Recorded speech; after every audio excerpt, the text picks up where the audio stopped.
আমি এখানে ভিক্ষা করতে আসি নাই, আমি এখানে টাকা তুলতে আসছি। তোর মতো ফকিনি রাখবে এই ব্যাংকে টাকা? তুই জানোস এই ব্যাংকে টাকা রাখতে হলে মিনিমাম 1 কোটি টাকার মতো টাকা রাখতে হয়। নোংরা ময়লা ছেঁড়া জামা কাপড় পরে থাকা সেই ছেলে প্রিমিস এখন 500 কোটি টাকার মালিক। কলেজে যে ছেলেটাকে সবাই গরিব ফকিন্নি বলে অপমান করত, সেই ছেলের আসল পরিচয় জানলে কি হবে কলেজের ছেলে মেয়েদের? চৌধুরী পরিবারের ছোট ছেলে প্রিমিস তাদের পরিবারের গরিবী পরীক্ষায় পাশ করে এখন তার অ্যাকাউন্টে 500 কোটি টাকা পায়। আর সেই টাকাগুলো জমা ছিল ঢাকা শহরের একটি নামি দামি ব্যাংকে, যেখানে শুধু বড় লোকেরাই টাকা জমা রাখতে পারতো। প্রিমিস যখন তার টাকা তুলতে ওই ব্যাংকে ঢুকতে যাবে, ঠিক সেই সময় একটা মেয়ের সাথে ধাক্কা খায়।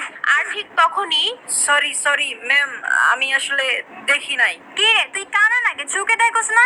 আর ওয়েট, এখানে কি করস? এইটা ব্যাংক, এখানে দান খয়রাত করা হয় না। ভিক্ষা করার জন্য রাস্তাঘাট আছে, ওইখানে যা। এই ব্যাংকের মধ্যে কি? ম্যাডাম, আপনার কোথাও ভুল হচ্ছে। আমি এখানে ভিক্ষা করতে আসি নাই, আমি এখানে টাকা তুলতে আসছি। তোর মতো ফকিনি রাখবে এই ব্যাংকে টাকা? তুই জানোস এই ব্যাংকে টাকা রাখতে হলে মিনিমাম 1 কোটি টাকার মতো টাকা রাখতে হয়, আর না হলে এই ব্যাংকে টাকা রাখতে পারে না। আরে আমি তোর মতো ফকিনির সাথে কেন কথা বলছি? সিকিউরিটি। মেয়েটি সিকিউরিটি বলে চিল্লাতে থাকে। আর ঠিক তখনই ওইখানে হাজির হয় ব্যাংকের ম্যানেজার ইয়াসমিন। ম্যাডাম, কি হয়েছে আমাকে খুলে বলুন। আপনাদের ব্যাংকে কি এখন আপনারা বস্তি পোলাবেনদেরকেও কি টাকা রাখার পারমিশন দিচ্ছেন? এদের মতো ফকির মিসকিনরা এই ব্যাংকে কিভাবে ঢুকে? আমি আপনাদের ব্যাংকের নামে রিপোর্ট করে দিব।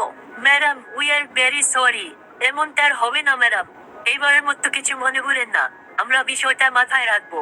ব্যাংকের ম্যানেজার কোনো কিছু না জিজ্ঞেস করেই মেয়েটিকে সরি বলে, কারণ মেয়েটি ছিল একটি প্রভাবশালী ব্যক্তির মেয়ে। এই ব্যাংকে তাদের অনেক লেনদেন হয়, তাই কিছু না জিজ্ঞেস করেই সে মেয়েটিকে সরি বলে এবং তাকে গাড়ি পর্যন্ত পৌঁছে দিতে যায়। আর এইদিকে প্রিমিস ঢুকে পড়ে ব্যাংকের মধ্যে। ব্যাংকে ঢুকে সে এদিক সেদিক ঘুরতে থাকে। সে আগে কখনো ব্যাংকে আসেনি, তাই সে কিছুই বুঝে উঠতে পারে না। আর এইদিকে ব্যাংকের ম্যানেজার ইয়াসমিন ব্যাংকে ঢুকে প্রিমিসকে খুঁজে থাকে তাকে বের করে দেওয়ার জন্য। সে চারদিকে সব জায়গায় খুঁজে থাকে কিন্তু তাকে পায় না। সে মনে করে প্রিমিস ব্যাংক থেকে চলে গিয়েছে। আর ঠিক তখনই ইয়াসমিনের চোখ পড়ে ব্যাংকের ভিআইপি রুমের দিকে, যেখানে প্রিমিস হেঁটে ঢুকতেছিল। এটা দেখে ঠিক তখনই ম্যানেজার ইয়াসমিন বলে, এই ছেলে দাঁড়াও। প্রিমিসকে দাঁড়াতে বলার পরেও প্রিমিস ওইখানে না দাঁড়িয়ে ভিআইপি রুমের ভিতরে ঢুকে যায় আর ভিতর থেকে দরজা লক করে দেয়। আর এইদিকে ম্যানেজার ইয়াসমিন ভয় পেয়ে যায়, কারণ ভিআইপি রুমে সবাই ঢোকার আগে ইয়াসমিনের পারমিশন নিয়ে তারপর ঢুকতে হয়। আর কেউ ঢোকার আগে ইয়াসমিন সেই ভিআইপি রুমে থাকা হেড ম্যানেজারকে কল দিয়ে বলে দেয়, কিন্তু প্রিমিস তো কিছু না জিজ্ঞেস করে সেই রুমের ভিতর ঢুকে পড়ে। তাই ইয়াসমিন খুব টেনশনে পড়ে যায়। আর এইদিকে প্রিমিস ভিআইপি রুমে ঢোকার কারণে হেড ম্যানেজার বলে, এই আপনি কি চান এখানে? এখানে তো কেউ পারমিশন ছাড়া আসতে পারে না, আপনি কিভাবে আসলেন? আমি আমার টাকা তুলতে আসছি এখানে। আপনি টাকা তুলতে আসছেন, আপনার কাছে কোনো চেক বই আছে? না, আমার কাছে কোনো চেক বই নাই। চেক বই নাই, তাহলে কোনো কার্ড আছে আমাদের ব্যাংকে, ভিআইপি কার্ড বা ভিসা কার্ড? না স্যার, আমার কাছে কোনো ভিসা কার্ড বা ব্যাংকের ভিআইপি কার্ড এগুলা কিচ্ছু নেই। তাইলে আমরা আপনাকে কোনো টাকা পয়সা দিতে পারবো না। আপনি সোজা গিয়ে দরজা খুলে এখান থেকে চলে যান। এখানে আমরা মস্করা করতে বসি নাই, আপনি এখান থেকে যান এখন।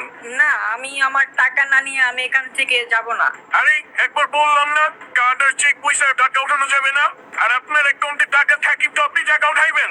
আমার অ্যাকাউন্টে টাকা আছে বলেই তো আমি এখানে আসছি। দেখ ভাই, সকাল সকাল মাথাটা নষ্ট করিস না, নাইলে সিকিউরিটি গার্ডরে দিয়ে মাইর খেয়ে তারপর ব্যাংক থেকে বাইর করুন। প্রিমিস এটা শুনে ঘাবড়িয়ে যায়। আর ওইদিকে হেড ম্যানেজার একদম রেগে যায়, কিন্তু প্রিমিস তো মিথ্যা কথা বলছিল না। প্রিমিসের কাছে কার্ড আর চেক বই ছিল না, কিন্তু তার মানে তো এই না যে প্রিমিস চৌধুরী পরিবারের ছেলে না। হেড ম্যানেজার যখনই সিকিউরিটি গার্ডকে ফোন দিতে যাবে, ঠিক তখনই প্রিমিসের মাথায় একটা বুদ্ধি আসে। আর সে বলে, ফিঙ্গারপ্রিন্ট। ফিঙ্গারপ্রিন্ট? কিসের ফিঙ্গারপ্রিন্ট? আরে আপনি বললেন না যে কার্ড চেক বই লাগবে, আমার কাছে কার্ড নাই কিন্তু ফিঙ্গারপ্রিন্ট আছে। আর আমি জানি আপনাদের এইখানে ফিঙ্গারপ্রিন্ট দিয়ে টাকা তোলা যায়। ফিঙ্গারপ্রিন্টের কথা বলার পর প্রিমিস একটা বড় নিঃশ্বাস নেয়। আর হেড ম্যানেজার ভাবে থাকে, ফিঙ্গারপ্রিন্টের কথা ও কিভাবে জানি? তুমি তাহলে ফিঙ্গারপ্রিন্ট ইউজ করতে চাও? হ্যাঁ, আমি ফিঙ্গারপ্রিন্ট ব্যবহার করতে চাই। হেড ম্যানেজার এটা শোনার পর আরো কনফিউজড হয়ে যায়। আর আর ভাবে ওকে একটা চান্স দেওয়া যায়। আর তারপর ম্যানেজার ফিঙ্গারপ্রিন্টের মেশিন টেবিলের উপর রেখে বলে, এই ছেলে, এখানে ফিঙ্গারপ্রিন্টের মেশিন রাখা আছে, চুপচাপ তুমি মেশিনের মধ্যে তোমার হাতের আঙুলটা বসাও। তারপর প্রিমিস তার হাতের আঙুল ওই মেশিনের মধ্যে চাপ দিয়ে ধরে রাখে। কিছুক্ষণ পর মেশিনে দেখা যায় তার ফিঙ্গারপ্রিন্ট ম্যাচ করছে না। তোমার হাতের ফিঙ্গারপ্রিন্ট ম্যাচ করতেছে না। দেখছো, আমি তোমাকে আগেই বলছিলাম এই ব্যাংকে তোমার কোনো অ্যাকাউন্ট নাই। এটা বলার পর ম্যানেজার প্রিমিসের দিকে এমন ভাবে তাকিয়ে থাকে যেন প্রিমিস কোনো বড় অপরাধী। এরপর ম্যানেজার ভাবে প্রিমিস হয়তো বড় কোনো ক্রিমিনাল হতে পারে, হয়তো তার পকেটে কোনো অস্ত্র থাকতে পারে। এটা ভেবে সে তার পকেট থেকে ফোন বের করে পুলিশকে ফোন দেওয়ার জন্য 999-এ কল দিতে যাবে। সেটা দেখে প্রিমিস একদম ঘাবড়িয়ে যায়। 500 কোটি টাকার মেসেজ দেখে খুশিতে তো ব্যাংকের মধ্যে চলে এসে পড়ে, কিন্তু সে বুঝে নাই যে সে এখানে এসে এত বড় একটা সমস্যায় ফেসে যাবে। তো তারপর কি হবে? প্রিমিস কি হেড ম্যানেজারকে পুলিশকে ফোন দেওয়া থেকে থামাতে পারবে? আর প্রিমিসের 500 কোটি টাকার মেসেজ যে এসেছিল ওইটা কি তাহলে ফেক ছিল? এগুলো জানতে চাইলে দিবস গেমিং এর চ্যানেলটি সাবস্ক্রাইব করে নোটিফিকেশন বাটন বাজিয়ে রাখেন। আর এই ভিডিওগুলো আপনার কাছে কেমন লাগে কমেন্ট করে অবশ্যই জানাবেন। আর অবশ্যই ভিডিওতে একটা করে লাইক দিয়ে রাখবেন।